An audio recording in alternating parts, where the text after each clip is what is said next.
Hello again. In the aftermath of Channel 4's story about the resurgence of scientific racism, funded by the American billionaire who more or less invented internet dating and the mail order bride business, the Guardian newspaper published a piece, to which I give a link in the description to this video, which has the headline, Think Tanks Issue UK Wake-Up Call to Danger Posed by Scientific Racism. Now, I was intrigued by this. I'm aware of an increase in interest in the subject, but had no idea that it might be dangerous. What actually is the danger posed by scientific racism? I read the article, which was full of a lot of waffle, as is often the case with pieces in The Guardian, and it consisted of various people asserting that the idea of scientific racism was a danger. But when it came down to it, the only specific example of a danger appeared to be that some people were talking about eugenics in a way which suggested that they were quite keen on the idea, and that they had been led to this by flirting with the idea of scientific racism. For example, we learn that, and I'm quoting from the article now, race science and eugenics have been increasingly discussed by certain fringe and online communities over the past decade or so, in line with the growing trend in anti-woke theories and right-wing populist discourse. And we are told of the controversy surrounding secret eugenics conferences held at UCL. In short, the danger posed by race science appears to be that it opens the way to serious consideration of eugenics. To pretend that eugenics would be any sort of danger in Britain is the most sickening hypocrisy imaginable, and tells us at once that those making this claim are not acting in good faith.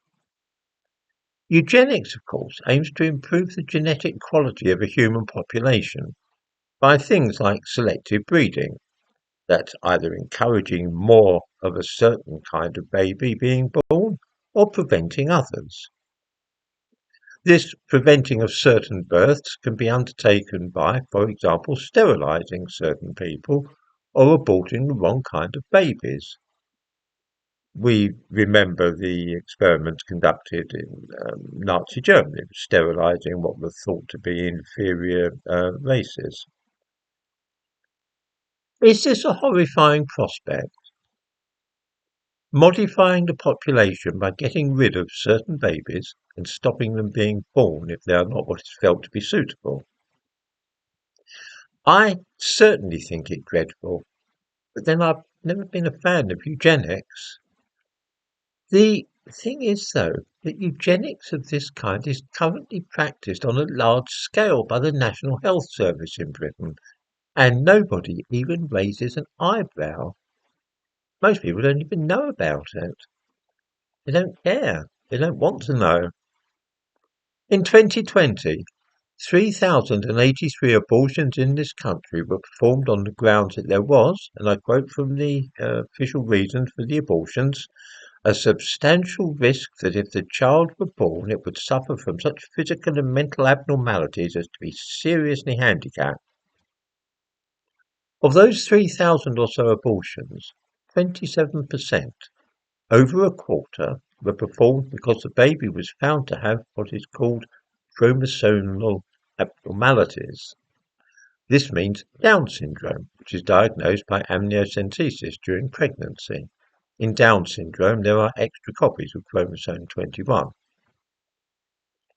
There is a concerted drive in this country to do away with all babies with Down syndrome. They are expensive for the state to look after because they have learning difficulties and they're prone to other health problems, making them a burden on the NHS. And of course, they look unsightly. Or so it is thought. You seldom see kids with Downs these days because they're all killed as soon as they are detected. Every year in this country, 700 or 800 such babies are disposed of. And they can be aborted, by the way, up to the gestation stage of 9 months. If a baby is detected having Down syndrome, it can be aborted and killed even when it's perfectly viable at 8 or 9 months. That is eugenics. It is being practiced right now. If a scan shows that the baby has a club foot, that too is likely to be aborted. 3,000 such abortions every year. In the description to this video, I give a link to the government website which provides these figures.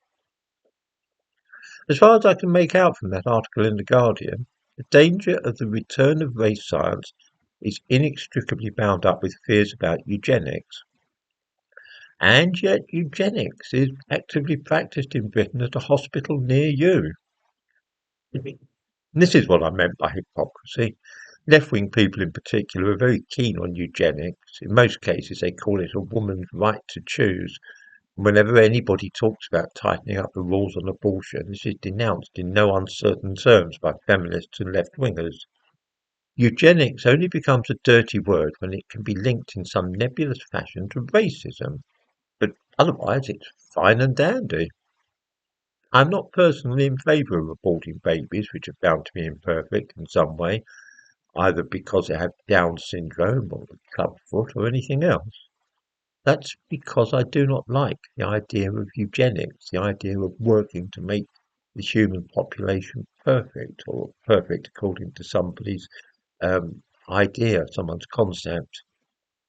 For a newspaper like The Guardian, which has always supported the concept enthusiastically and argued for the right of women to abort babies in this way, now to warn us that the chief danger of scientific racism is it might open the way to the consideration of eugenics, is absolutely mad and thoroughly dishonest.